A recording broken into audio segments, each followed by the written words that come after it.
Kifaru, Mtibwa Sugar mmerudi tena katika msimu wa 2025-26 katika ligi kuu Tanzania bara. Mpo na leo mmekabidhiwa kombe kama mabingwa. Kwenu mmeipokeaje hii?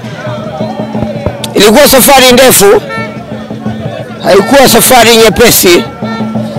Dhamira yetu ni kujifunza kilichopo kwenye championship. Tukona hapana, lazima tufanye utalii, tuone wenzetu wamekuwa mawapi kwenye championship. Tulikuwa nao kwenye ligi na baadaye wakazamia kwenye ligi ya championship miaka 10-20. Tukasema hapana, kati ya vilabu vitatu bora nchini Mtibwa yumo kwenye tatu bora. Tukasema ngoja tujitoe sisi vijana wa vijijini bwana, ngoja tuone, tuchungulie, kuna mapango, kuna wanyama wanameza. Vilabu vingi sana vimepotea. Tumejifunza mengi juu ya safari yetu ambayo tumeifanya kwenye utalii wetu. Unaita utalii, kwa nini utalii? Tuliamua kufanya hivyo kwa lengo la kujifunza. Tulikuwa na vilabu vingi sana ambavyo vina historia kubwa ya soka ya Tanzania. Vilikuwepo kwenye ligi kuu, vikaangukia kwenye championship na sasa vipo. Tukasema huko ndani kuna nini? Na kwa nini vilabu vinakaa miaka 10-20 afu vinaibuka vinarudi kwenye ligi kuu? Kuna kitu gani ambacho kinawafanya wasirudi haraka kwenye ligi kuu? Kwa hiyo tumejifunza mambo mengi, na sisi kama mabarozi tutaendelea kusema na vilabu vya ligi kuu kwa safari ambayo tumeifanya, kwamba tumebaini haya na haya.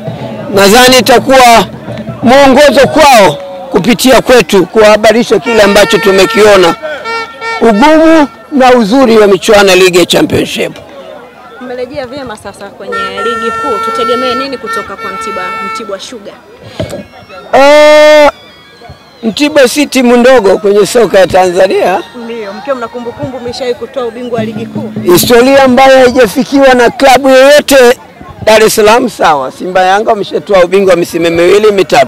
Lakini nje ya Dar es Salaam ni Mtibwa peke yake ambaye ina historia kubwa ya kutoa ubingwa mwaka 1999 na 2000. Kwa hiyo tuna uzoefu mkubwa kwenye ligi kuu.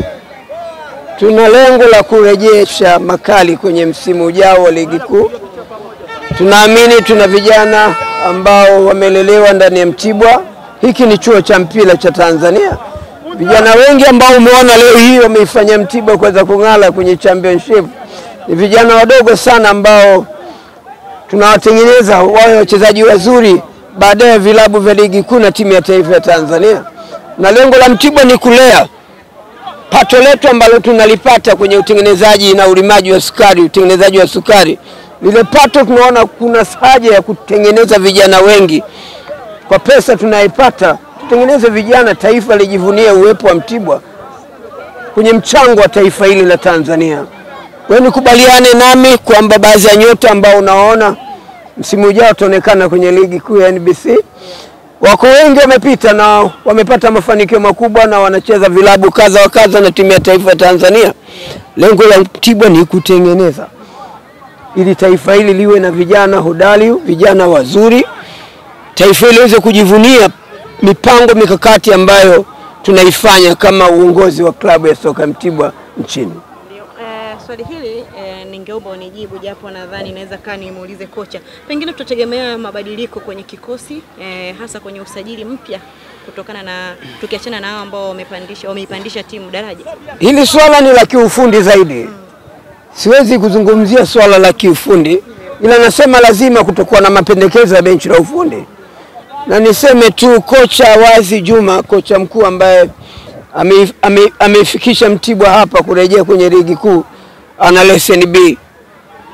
Na hivi karibuni tulipomuuliza, aliulizwa na uongozi, akasema nahitaji kupata nguvu kutoka kwa mtu ambaye ana sifa kubwa mwenye leseni A ili niweze kumsaidia kwenye majukumu ya kuifanya Mtibwa kufanya vema.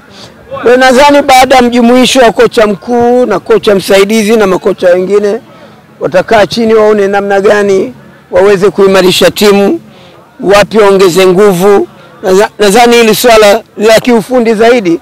Kwa tutegemee muda mchache tunaweza tukasikia kocha mkuu na maamuzi ambao wao wanapendekeza, na sisi Mtibwa tuko tayari.